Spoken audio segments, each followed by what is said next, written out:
WordPress के अंदर ना आपको दो चीज़ें बहुत सिमिलर मिलेंगी, मतलब जिनका आप बहुत ज़्यादा सुनेंगे और जिनका आप बहुत ज़्यादा यूज़ करेंगे। पहली चीज़ होगी आपके पास थीम। क्या होगी? थीम। दूसरी आपके पास होगी प्लगइन। क्या होगा? ये देखें, आप जूम करके या देखें, पहली चीज़ आपको ये मिलेगी थीम, दूसरी चीज़ आपको मिलेगी प्लगइन। थीम का नाम सुना है आपने? थीम तो पता होगा आपको, पता है ना आपको थीम क्या चीज़ होती है? जो आपके कंटेंट को क्या कर रही होती है, मैनेज कर। जैसे मिसाल के तौर पर लिखा हुआ है control the website appearance layout. जो आपका लेआउट खड़ा हुआ होता है ना वेबसाइट का, कि आपका हेडर कहाँ पे है, फुटर कहाँ पे है। मैं कोई एक आपको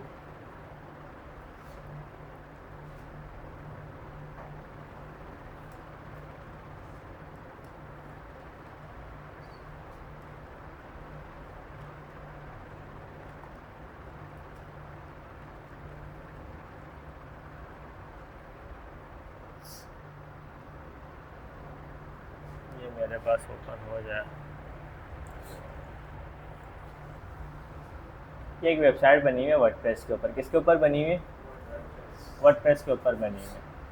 अब इसका जो लेआउट क्या चीज़ होती है, जैसे ये सेशन कहाँ आ रहा है, ये सेशन कहाँ आ रहा है, ये इमेज, ये बटन, ये सारी चीज़ें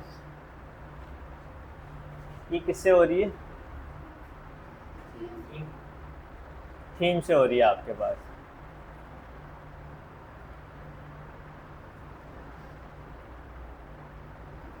जबकि आपके पास जो प्लगइन होता है वो आपको क्या करता है? Add functionality and features. Functionality क्या चीज़ होती है और फीचर क्या चीज़ होता है? देखें, आपने एक स्ट्रक्चर, एक लेआउट खड़ा कर दिया, अब उसको फंक्शनल बनाना है। मिसाल के तौर पे जैसे ये एक वेबसाइट मैंने आपको ओपन करके दिखाई, यहाँ पे कॉन्टेक्ट अस का फॉर्म है। किसका? आप यहाँ पे फॉर्म फिल करते हैं, सबमिट करते हैं, जो आपका मैसेज होता है जो आपने कॉन्टेक्ट अस में फिल किया हुआ होता है वो कहाँ किसके पास पहुँच जाता है? जिसकी वेबसाइट है। ये सारी चीज़ें कहलाती है फंक्शनलिटी। जैसे मिसाल के तौर पे आप किसी वेबसाइट के ऊपर ऐड टू कार्ट करते हैं। क्या करते हैं? ऐड टू कार्ट करते हैं, कोई चीज़ परचेज़ करते हैं, उसके बाद अपना ऑर्डर लगाते हैं, अपना लोकेशन भेजते हैं, वो उन तक डेटा चले जाता है, वो सारी आपकी फंक्शनलिटी काम करते हैं। मिसाल के तौर पे कहीं पे ऐसा होता है कि आप ऑनलाइन पेमेंट करते हैं, कि आपने वहाँ पे अपना कार्ड नंबर डाला, अपना उसको सबमिट किया, तो आपके जो डिडक्शन वाले पैसे थे, मिसाल के तौर पे आपने कोई प्रोडक्ट खरीदी 700 रुपये की, उसके ऊपर आपने ऑनलाइन पेमेंट करी, वो आपकी सक्सेसफुली ऑनलाइन पेमेंट हो गई। तो वर्डप्रेस के अंदर ऐसी चीज़ों के लिए आपके पास क्या इस्तेमाल होंगे? प्लगइन्स इस्तेमाल होंगे। ये मैं एक बेसिक सी चीज़ें बता रहा हूँ जो और बहुत सी फंक्शनलिटी आपके पास सामने आई हैं, लेकिन जिनके अंदर से बुनियादी चीज़ें, जैसे आपने पेमेंट वगैरह कर ली, कॉन्टेक्ट अस के फॉर्म के ऊपर जैसे किसी ने फॉर्म फिल करा, उसके पास उसका डेटा आपके पास, आपका डेटा उस तक पहुंच गया, ये सारी चीज़ें कहलाती है फंक्शनलिटी। और भी बहुत सारी आपको फंक्शनलिटी मिलेंगी वर्डप्रेस के अंदर। आप कोई भी प्रोडक्ट खरीदते हो, वो किस तरीके से आपने बनाना है, उसका लेआउट किस तरीके से आना होता है, जितना भी फंक्शनलिटी का काम होगा ना वो सारा किसके अंदर काम करना होगा? प्लगइन्स की वजह से। थीम जो होगी वो आपके पास क्या होगी? वेबसाइट। एक चीज़ हमेशा याद रखना, जब आप वेबसाइट बनाते हो ना, तो थीम आप एक बार क्या कर लेते हो? सेलेक्ट कर लेते हो। क्या कर लेते हो? सेलेक्ट करके फिर आप काम स्टार्ट करते हो। ऐसा नहीं होता कि आप पूरी वेबसाइट बना ली आपने, उसके बाद आप थीम चेंज कर दो। जब आप थीम चेंज करने जाओगे ना, वो आपका पूरा लेआउट वेबसाइट पे क्या कर देगा? वो चेंज कर देगा। फंक्शनलिटी पे कोई फ़र्क नहीं पड़ेगा आपका, लेकिन लेआउट ऐसा ख़राब कर देगा कि आप फंक्शनलिटी की ज़रूरत भी नहीं पड़ेगी आपको करने की। आपको नज़र ही नहीं आएगी मैं कहाँ पे ऐड टू कार्ट करूँ, कहाँ पे जाके परचेज़ करूँ चीज़ को, कहाँ पे आगे कॉन्टेक्ट अस का फॉर्म हो। बहुत ज़्यादा आपका क्या कर देगा? वो लेआउट को ख़राब कर देगा। एक चीज़ याद करना कि वेबसाइट जब भी बना रहे होगे तो आपके पास थीम हमेशा फर्स्ट बार सेलेक्ट करोगे, एक ही बार करोगे। अगर आपको कोई ऐसा सिनेरियो होगा जहाँ पे थीम को चेंज करना हमें लाजमी पड़ेगा, तो फिर आप जाके करना, उससे पहले आप नहीं कर सकते। ये होता है कि आप किसी दूसरी थीम पे स्विच होके वापसी उसी थीम पे आओगे तो आपका लेआउट वापसी वैसे ही हो जाएगा। समझ आई?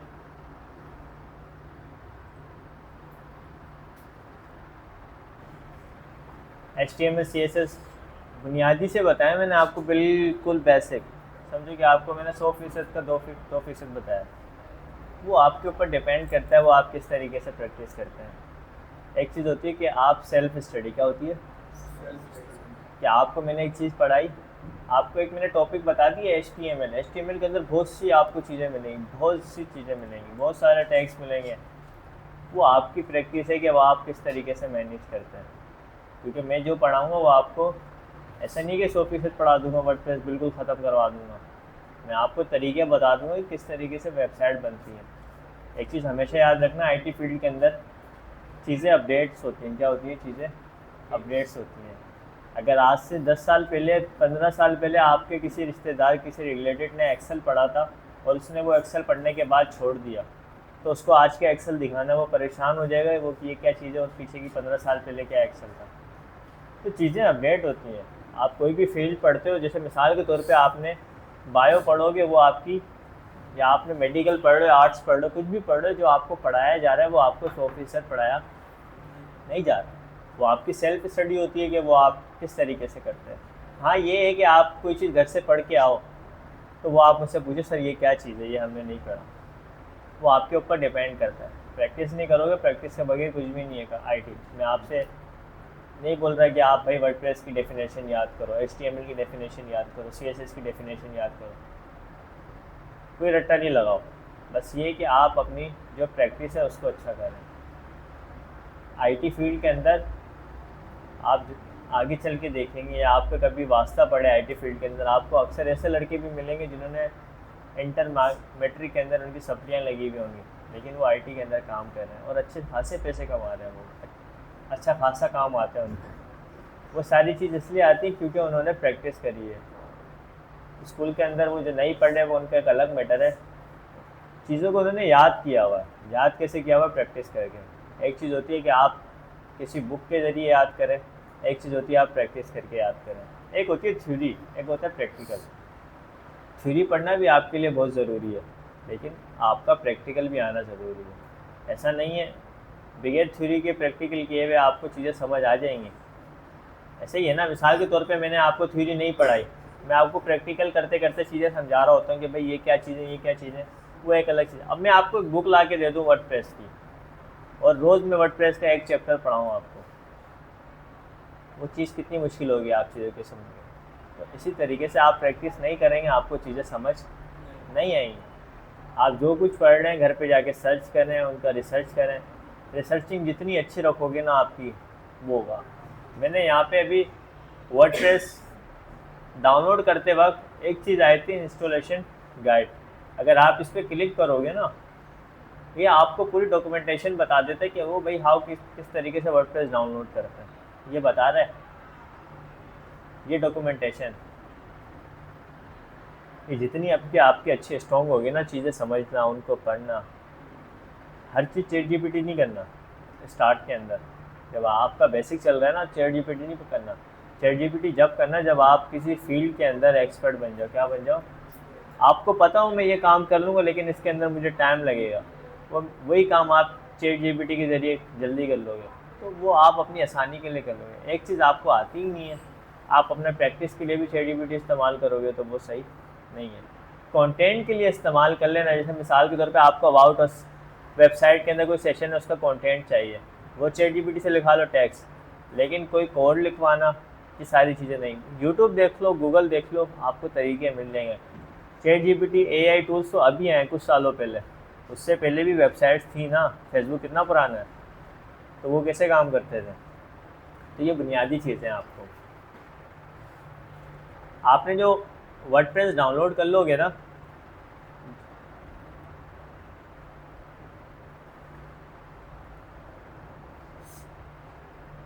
ये मेरा फोल्डर है C, इसके अंदर ज़ैम के अंदर,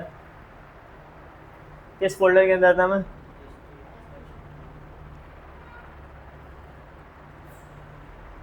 आपने एंटर दबाया, क्लिक करो, एंटर दबा, बात है ये। अभी यहाँ पे एक नाम आ रहा होगा वर्डप्रेस, क्या आ रहा होगा?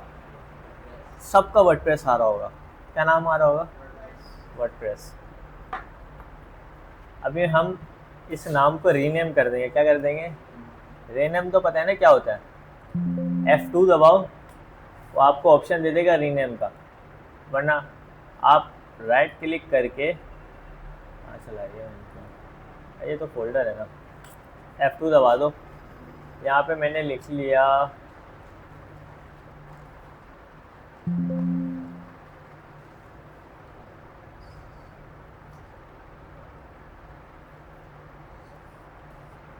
WordPress website. ये वो नाम होगा जो आपका वेबसाइट का होगा। क्या होगा? वेबसाइट का होगा। समझ आया इतना काम?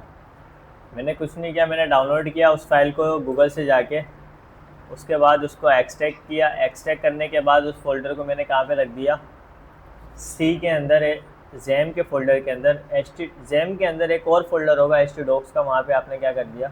इस फोल्डर को एक्सट्रैक्ट कर दिया। उसके बाद अपनी फ़ाइल का रीनेम कर लेना, कुछ भी नाम रख लेना, लेकिन बराए मेहरबानी कोई ऐसे छपाटरों वाले नाम मत रखना। abc.pubg.com ये ऐसे नाम नहीं रखना। लॉजिकल चीज़ें समझते हो ना क्या चीज़ें होती हैं? लॉजिकल चीज़ें आप इस्तेमाल करोगे ना, आपको खुद भी ढूंढने में चीज़ें आसानी होगी।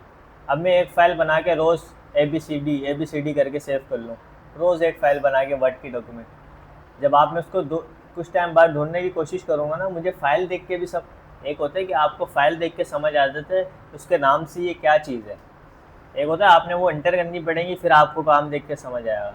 तो नाम ऐसे रखो, कोई भी काम कर रहे हो अपना, ये आपकी बेस्ट प्रैक्टिस होती है। आपने यहाँ पे डाउनलोड कर लिया, अब आप यहाँ से बाहर आ जाओ फोल्डर से, अब इसकी ज़रूरत नहीं है हमें, बाद में बाहर आ जाना सन, पहले यहाँ आ जाओ। ये आपने जैम लिखोगे यहाँ पे, इसको ओपन कर लेना क्लिक करके।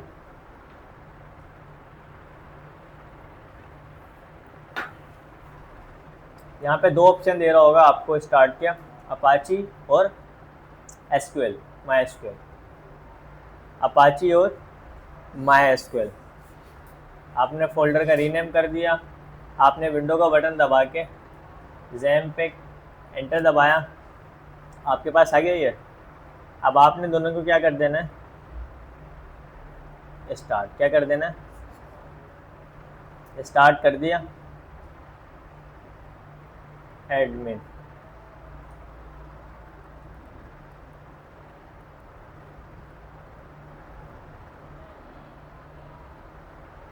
ये नीचे, ये इसको क्रॉस मत कर देना, इसको नीचे रखे रहने देना। ये आपके पास आ गया।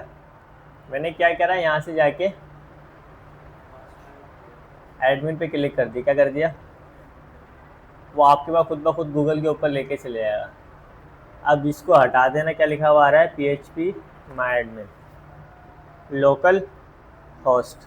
जब आप लोकल काम कर रहे होगे ना, जैसे मैंने बताया कि वो कोई वेबसाइट होती है, उसका एक डोमेन या होस्टिंग होती है, www करके डोमेन या होस्टिंग, उसके ऊपर वेबसाइट बनाई जाती है। या तो एक तरीका होता है आप लोकल काम करते हैं, फिर उस लोकल काम को अपने होस्टिंग या डोमेन के ऊपर रखते हैं। अभी जो हमारा URL बन के आ रहा होगा वो शुरू में क्या आ रहा होगा? लोकल होस्ट, लाजमी लोकल होस्ट आ रहा होगा। आपने यहाँ पे वो नाम लिखना है जो आपने वेबसाइट का क्या था रखा हुआ है। मैंने वो स्लैश नहीं हटाना, ये लोकल होस्ट लिखा हुआ आ रहा है, वो नाम किया, क्या कर दिया मैंने? एंटर कर दिया।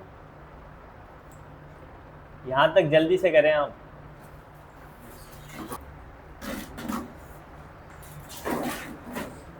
आपने क्या किया? हमने वर्डप्रेस को डाउनलोड किया, उसको एक्सट्रैक्ट करके कहाँ पे रखा? सी फोल्डर के अंदर हमने वो क्या कर दिया? जैम में htdocs के फोल्डर के अंदर वो फाइल को, फोल्डर को एक्सट्रैक्ट कर दिया। उसके बाद जाके जैम को हमने स्टार्ट किया। यहाँ से स्टार्ट करोगे तो वो उसका URL ला के दे देगा इस तरीके से। ये लिखने के बाद आपने यहाँ पे नाम लिख देना है। क्या लिख देना है? आप नाम लिखोगे ना, वो खुद ब खुद इस तरीके से स्क्रीन ला के दे देगा।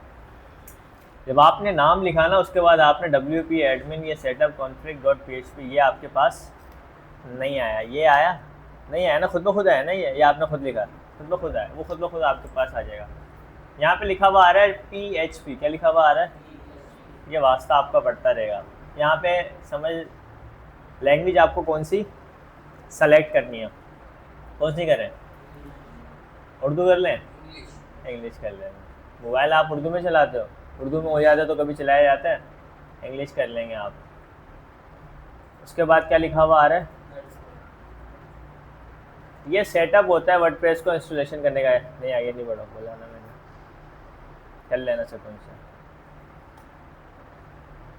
जब आप लेट्स गो पे क्लिक करेंगे आपके पास से कुछ चीज़ें पूछेगा। क्या पूछेगा?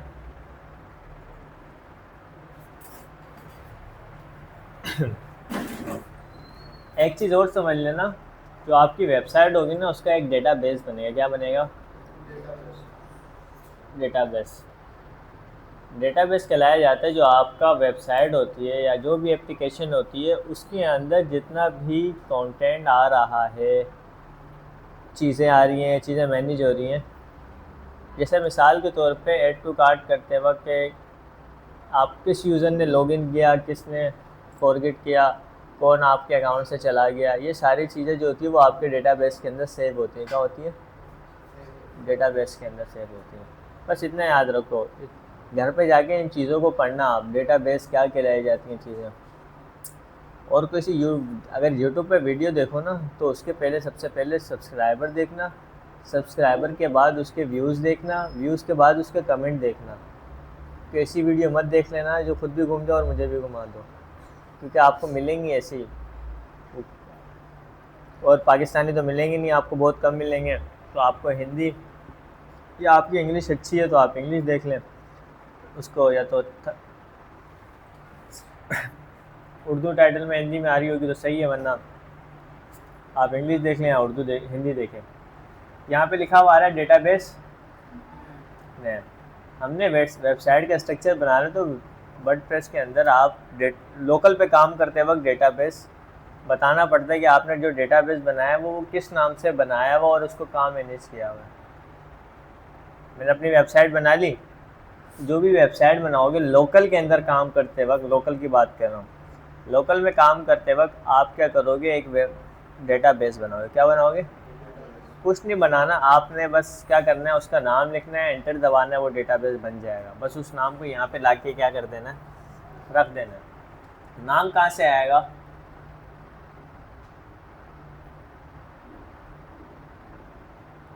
जैसे आप यहाँ पे गए थे ना, जैम ऑन हुआ होगा आपका नीचे, इसको क्रॉस मत करना ना। अगर हट गया तो यहाँ से चेक करना स्टार्ट हुआ है, स्टॉप हुआ है, क्या स्टार्ट करना। एडमिन पे क्लिक करोगे ना, ये रहा PHP माई एडमिन, ये डेटाबेस कहलाता है। क्या कहलाया जाता है? एक MySQL है। आपने किस पे क्लिक करना है? ये जो न्यू आ रहा होगा ना आपके पास, जब आप यहाँ से क्लिक करके MySQL पे एडमिन पे जाएंगे, आपके पास यहाँ पे आ रहा होगा, आ रहा है यहाँ पर। आपने क्या कर देना है? न्यू किया, मैं यहाँ पे रख देता हूँ डेटाबेस। क्या लिखा हुआ आ रहा है? नेम। कोई भी, अभी फ़िलहाल मैंने ऐसे नाम रखा हुआ है। जब आप काम कर रहे होंगे तो आप अपने हिसाब से रख लेना। लेकिन क्या कर दिया मैंने, अब देखो मैंने यहाँ पे नाम रख दिया ना, आप इसको भले ग्रॉस कर दें या रखा हुआ है तो रखे रहने दे साइड में। आपके पास ये जो स्क्रीन आ रही होगी जहाँ पे अभी हम रुके हुए थे, वो आपसे पूछे डेटाबेस नेम, यूज़र नेम। क्या आप पूछ रहे हैं? ये फर्स्ट मैंने कौन सा वाला लिखा है? ये नाम मैंने कहाँ से लिखा है?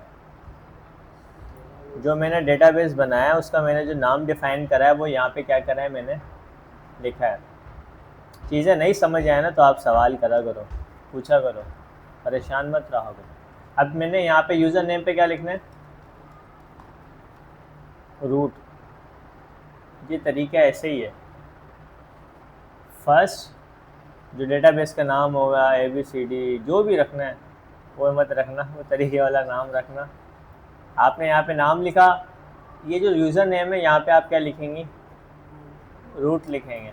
इसको चेंज मत करना, लोकल के अंदर। मैं अभी फिर बता रहा हूँ, ये जो हम इतने काम कर रहे हैं ना, ये लोकल में काम करने के लिए कर रहे हैं। मैंने क्या कर दिया, कोई पासवर्ड वासवर्ड नहीं रखा। क्या लिखा हुआ आ रहा है? हाँ, अभी आपसे पूछ रहा है, इतना काम समझ आ गया। अगर डेटाबेस नहीं डालोगे, नाम नहीं डालोगे, वो आगे ही नहीं बढ़ेगा। साइट टाइटल, साइट टाइटल कहलाया जाता है जो आपकी वेबसाइट का, वो टाइटल क्या है? क्या टाइटल है? मैं यहाँ पे रख देता हूँ मिसाल के तौर पे बेट्स, यूज़र नेम और password.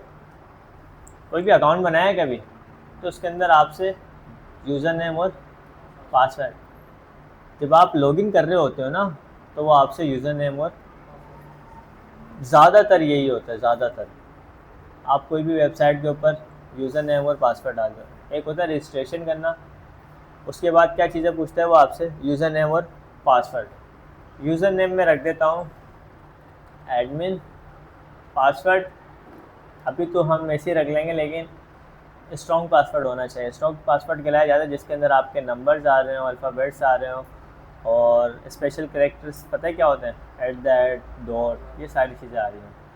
1 2 3 4 site title, user name ये। और एक चीज़ याद कोशिश करना, जब आप ये चीज़ें नाम एडमिन पासवर्ड रख रहे हो ना तो आप साइड डॉट विंडो का बटन दबा के नोटपैड साइड में ओपन कर लेना। जो आप पासवर्ड लिख रहे हो ना वो नोटपैड में क्या करते जाना,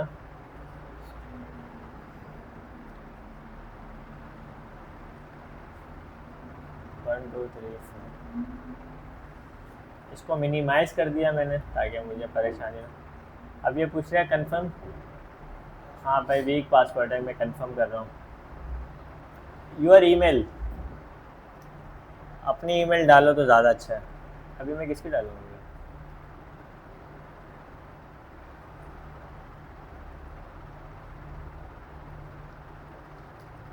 ये वो ईमेल डालना जिसका एक्सेस आपके पास हो, क्या हो, जो आप ओपन कर सकें, ये ना हो किसी की भी डाल दी उठा के। क्या लिखा हुआ आ रहा है, ये लिखा हुआ है सर्च इंजन विजिबिलिटी। आपको सर्च इंजन में विजिबिलिटी करानी है, नहीं, इसको टिक करो या अनटिक करो, मसला नहीं है। अभी हम क्या करते हैं, सेव कर लो। सेव करने का फ़ायदा ये होता है कि आपको अगली बार लॉगिन करने की ज़रूरत नहीं पड़ती। जब आप लॉगिन कर रहे होगे वो पासवर्ड और ईमेल आपके पास दे रहा होगा वो आपको, यूज़र नेम। मैंने सेव कर लिया। अब मैं क्या कर देता हूँ, लॉगिन, डैशबोर्ड, क्या चीज़, एक चीज़ हमेशा याद रखना, जो वेबसाइट आपको यहाँ यूज़र के दिख रही होगी ना, प्रोफाइल यहाँ पे जो वेबसाइट दिख रही होगी वो मैनेज की जाती है डैशबोर्ड से। कहाँ से की जाती है, डैशबोर्ड से आपकी मैनेज की जाएगी। तो जो हम काम कर रहे होंगे ना वो डैशबोर्ड पे काम कर रहे होंगे और वो आप व्यू करके देख सकते हैं। तो ये आपका व्यू होता है, लेकिन इसके ऊपर ये जो चीज़ें आ रही होती है ना उसका डैशबोर्ड होता है। क्या होता है, डैशबोर्ड होता है जहाँ से मैनेज की जाएंगी वर्डप्रेस के ऊपर। तो अभी हम जो लॉगिन कर रहे हैं यहाँ पे ईमेल डाल रहे हैं, तो ये हम किस लिए डाल रहे हैं, डैशबोर्ड ओपन करने के लिए, ताकि हम अपनी वेबसाइट को क्या कर सकें, मैनेज कर सकें, चीज़ों को देख सकें। रिमाइंड मी, अगली बार मुझे सजेशन दे देना या ऑन हो जाना। मैंने क्या कर लिया, लॉगिन कर लिया। ये मेरा क्या ओपन हो गया, वर्डप्रेस का डैशबोर्ड ओपन हुआ, जहाँ से हम अपनी साइट को मैनेज करेंगे। क्या करेंगे, मैनेज करेंगे। अब मैं यहाँ पे लिखता हूँ, ये तो आपका साइड में खुला हुआ है,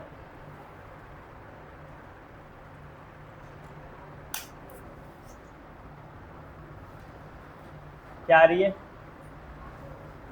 बेट्स, जो मैंने नाम लिखा था ना, अभी तो ये ऐसे ही आ रही होंगी, छोड़ दो जिस तरीके से। मैं बस ये बता रहा हूँ, जो लोकल होस्ट वर्डप्रेस वेबसाइट, इसका मतलब क्या है, मेरी जो इंस्टॉलेशन का काम है वो सक्सेसफुली हो गया है। डैशबोर्ड भी खुल गया। अगर आपको तसल्ली नहीं है, आप यहाँ पे जो URL यहाँ पे लिखा हुआ आ रहा है ना, ये WP एडमिन के अलावा यहाँ तक कॉपी करें और साइड बार के अंदर जाके पेस्ट कर दें, यहाँ से देख लेना कि अगर इस तरीके से आपका जो नाम आ रहा है टाइटल का वो आ रहा है, ऊपर देखो बिट्स आ रहा है ना, जो मैंने वहाँ पे साइड टाइटल दिया था वो आपका डैशबोर्ड आ रहा होगा। इतना समझ आया।